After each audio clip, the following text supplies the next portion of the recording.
I've always thought that a poet is actually a musician who never learned how to play an instrument. Instead, he hears the music inside words and he gathers them together and creates a symphony which we call a poem. And he does it because of the sounds of the words. As he hears the sounds, they evoke these things in him. Soldier, soldier, with uniform and gun, died in battle, went up to meet the one. Soldier, soldier, how did you die? The enemy fired, I fell without a cry. Soldier, soldier, look at the enemies now. They hug like old lovers, and your death they disavow.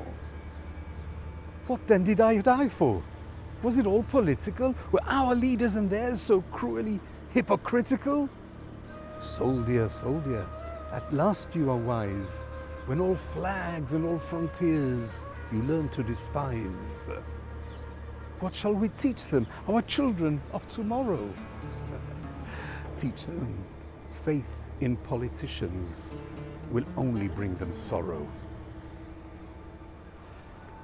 Probably the first poem that I wrote of any consequence is the one I recited before, Soldier, Soldier, which was only about 6, 7, 8 years ago.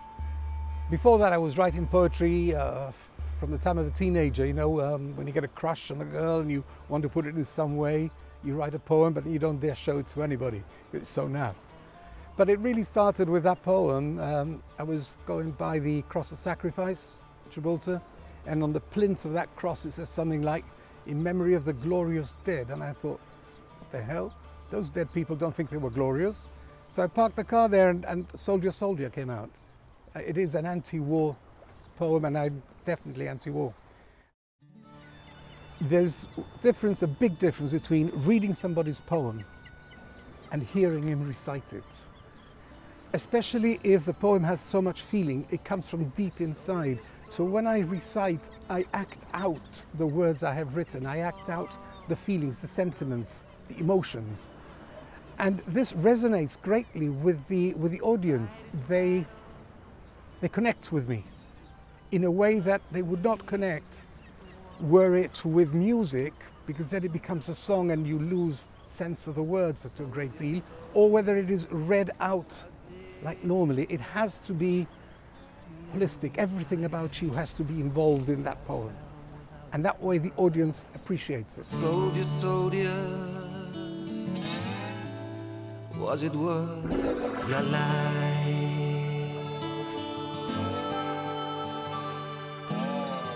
Dennis Valerga actually was my neighbor in Alcaidesa at the time, and he read the poem Soldier, Soldier, which another poet, Levi Atias, told me to show him. When Dennis saw it, he said, this is fantastic, this will work beautifully for a song. So we thought, okay, let's start putting some poems together. And in fact, we started with Spanish poems. Dennis is also a great fan of Leonard Cohen. So we started with some very emotional Spanish love poems that I wrote during an interlude, a relationship I had with a certain lady in Spanish. And we started doing it together and we called it Danae, which is a painting by Gustav Klimt, in which the lady is almost uncovered on the bed, sleeping with golden hair all around. And this lady looks very much like her, so I nicknamed her Danae. And we did the poem. And from the poem came the song, and the song became the CD.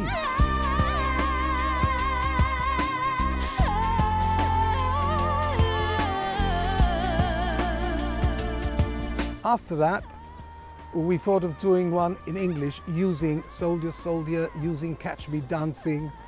And we talked to Dennis's brother, Henry Valerga, who has a very particular voice that we were looking for, described by one of the people that bought the CDs, silk over gravel.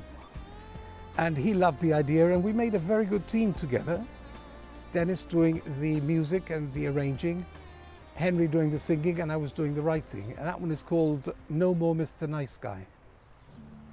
I was quite a rebel when I was young, and like all of us when we were young, we knew better than anybody else, better than our parents and grandparents, until one day you look back and you think, hey, I'm the parent, I'm the grandparent, and I really don't like the way society is going. So I thought I put it together in this sense. I saw the old beefeaters, what do you call them, Chelsea pensioners. And I was speaking to one of them when he came to Gibraltar, and he gave me the idea of writing it as if from his point of view, a person who has served in the army, gone to war, fought for ideals and principles and dignity and morality, and as he gets older, he sees that it is all being lost in the youthful world of today, and he gets angry.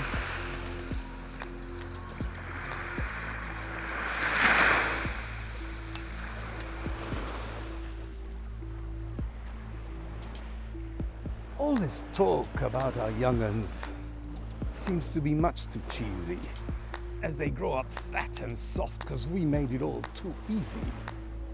I have been there and I have done it, bought the t-shirt, have the scar, while all you kids can think of now is, what will be your latest car?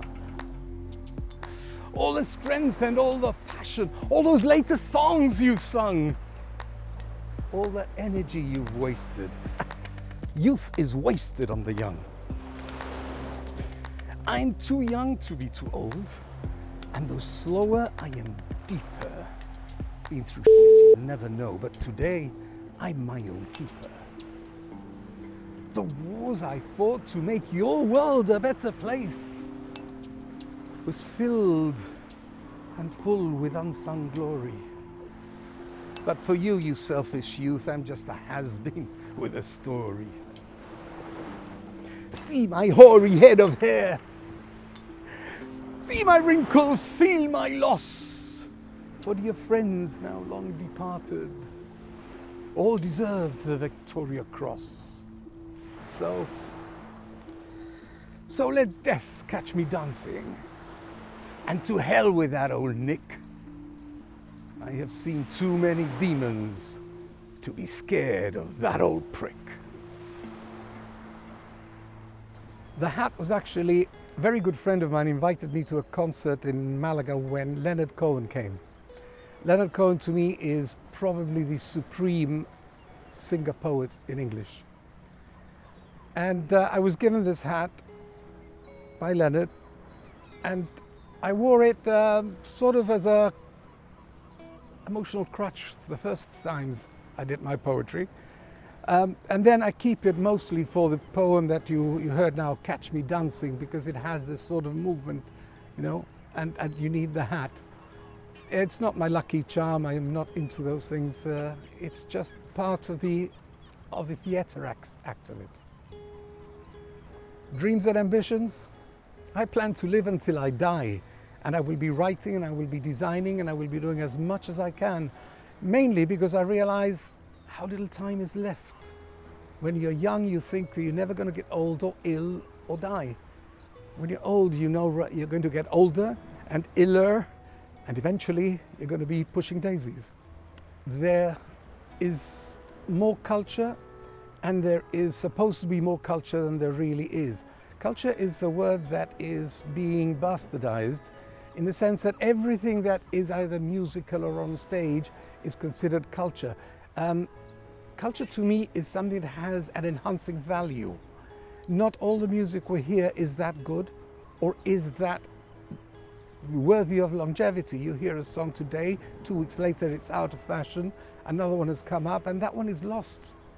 Whereas there are better acts with better music, better stage performances, better poems, and they get lost in the snowball of everything we call culture now, which really is a very low level.